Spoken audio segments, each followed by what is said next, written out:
Assalamualaikum warahmatullahi wabarakatuh. Alhamdulillahi rabbil alamin. Wa ashhadu an la ilaha illallah wahdahu la syarika lah waliyus salihin. Wa ashhadu anna sayyidana wa nabiyyana Muhammadan abdullahi wa rasuluh as-sadiqul amin. Allahumma salli wa sallim wa barik ala sayyidina Muhammadin wa ala alihi wa sahbihi wa man tabi'ahum bi ihsanin ila yaumiddin. Subhanaka la ilma lana illa ma 'allamtana innaka antal alimul hakim. Maha suci Allah, kami tidak mempunyai ilmu apa-apa, hanya saja apa yang diberikan oleh Allah Subhanahu wa taala. Mudah-mudahan senantiasa kita sama-sama mendapatkan ilmu bermanfaat. Tentang sejarah Ka'bah, harus kita fahami sebagaimana dijelaskan oleh ulama ahli sirah, sebagaimana Imam Ibn Jarir At-Tabari, Ibn Ishaq, Ibn Hisham, Dalailun Nubuwah lil Imam Al-Baihaqi, dan para ulama-ulama yang lain yang menulis tentang sirah Nabi Muhammad sallallahu alaihi wasallam. Kemudian Bidayah wan Nihayah lil Imam Ibn Kathir.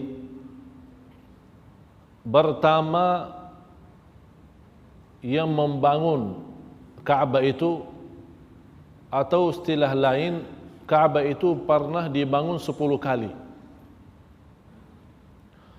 Yang pertama malaika dengan perintah Allah. Yang kedua Nabi Adam. Yang ketiga keturunan Nabi Adam. Yang keempat Nabi Ibrahim dan Ismail. Yang kelima, ada keluarga yang dikenal dalam sejarah Al-Amaliq atau Al-Amaliq. Kemudian yang keenam adalah Bani Jurhum. Kalau masih ingat pertemuan yang sudah lalu, kita berbicara tentang Jurhum, yang Nabi Ismail nikah dengan wanita dari keluarga Jurhum.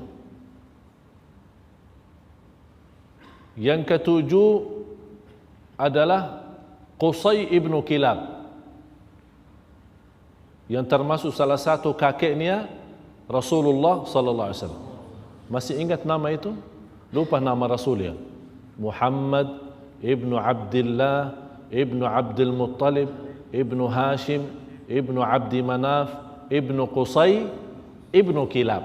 Ini salah satu, ini Qusay ibn Kilab, kakeknya Rasul yang membangun Al-Ka'bah ke-7 kali. Yang ke-8, bangunan Quraisy. Dan Quraisy ini bersepakat tidak dibolehkan untuk masuki kepada bangunan Ka'bah itu kecuali harta yang halal. Coba bayangkan jamaah sekalian, kuffar Quraisy orang kafir, tapi sangat berhati-hati tidak mau masuki dalam bangunan Ka'bah kecuali harta yang halal. Karena di antara kuffar Quraisy ada yang menggunakan riba, ada yang menggunakan zina, ada yang jual minuman keras, khamar. Jadi kalau dia datang mau kasih sumbangan untuk Ka'bah, oh antum ahli riba, tidak boleh terima. Oh ini harta dia tidak jelas, tidak halal. Sangat diperhatikan. Sampai mereka membangun Al-Ka'bah yang terpaksa tidak sesuai bangunan Nabi Ibrahim alaihissalam. Jamaah sekalian, bangunan Ka'bah yang dibangun oleh Sayyidina Ibrahim alaihissalam beda sama yang sekarang. Dulu zaman Nabi Ibrahim alaihissalam, Ka'bah itu tidak ada Hijr Ismail. Sekarang ada, sekeliling Ka'bah kan ada Hijr Ismail. Dulu masuk dalam Ka'bah, bangunan Ka'bah. Jadi Ka'bah dulu lebih lebar, lebih luas, dan 2 pintu. Yang kita lihat pintu sekarang yang agak ke atas, hanya orang yang tertentu boleh masuk. Dulu di zaman Nabi Ibrahim 2 pintu, dan dua-duanya di bawah.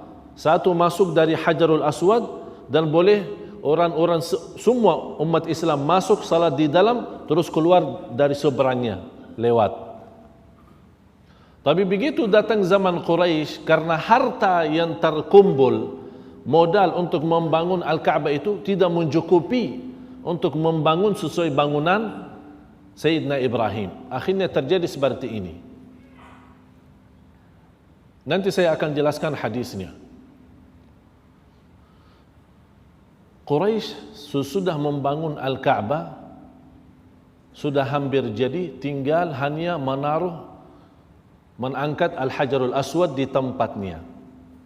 Mulai ribut antara keluarga Quraisy. Siapa yang berhak mendapatkan kemuliaan untuk menaruh Al-Hajarul Aswad di tempatnya. Hampir mau terjadi pembunuhan antara keluarga Quraisy.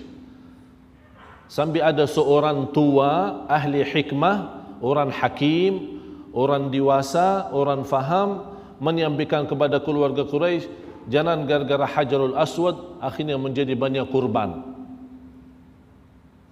Terus apa jalan keluarnya? Kita nunggu satu orang. Yang pertama orang masuk dari pintu Bani Syaibah itu yang menjadi hakim.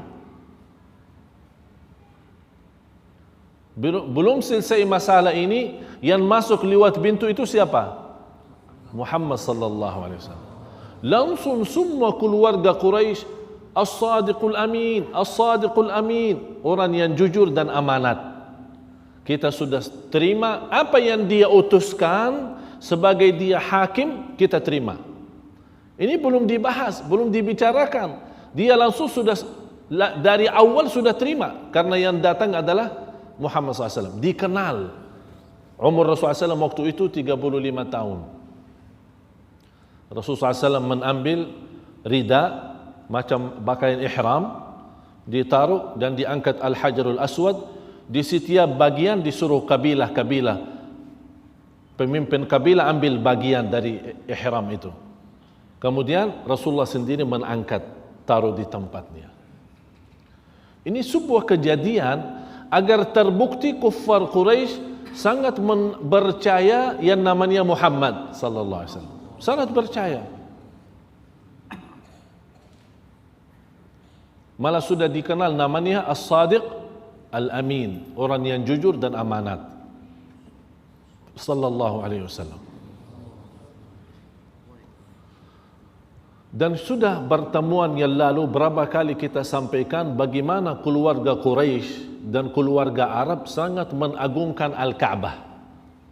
Begitu datang Rasulullah, termasuk juga salah satu orang yang mengagungkan Al-Ka'bah. Seharusnya menurut akal yang dewasa, akal yang terbuka, akal yang cerdas, kalau memang Nabi Muhammad mengagungkan Al-Ka'bah, kenapa tidak diikuti oleh Quraisy?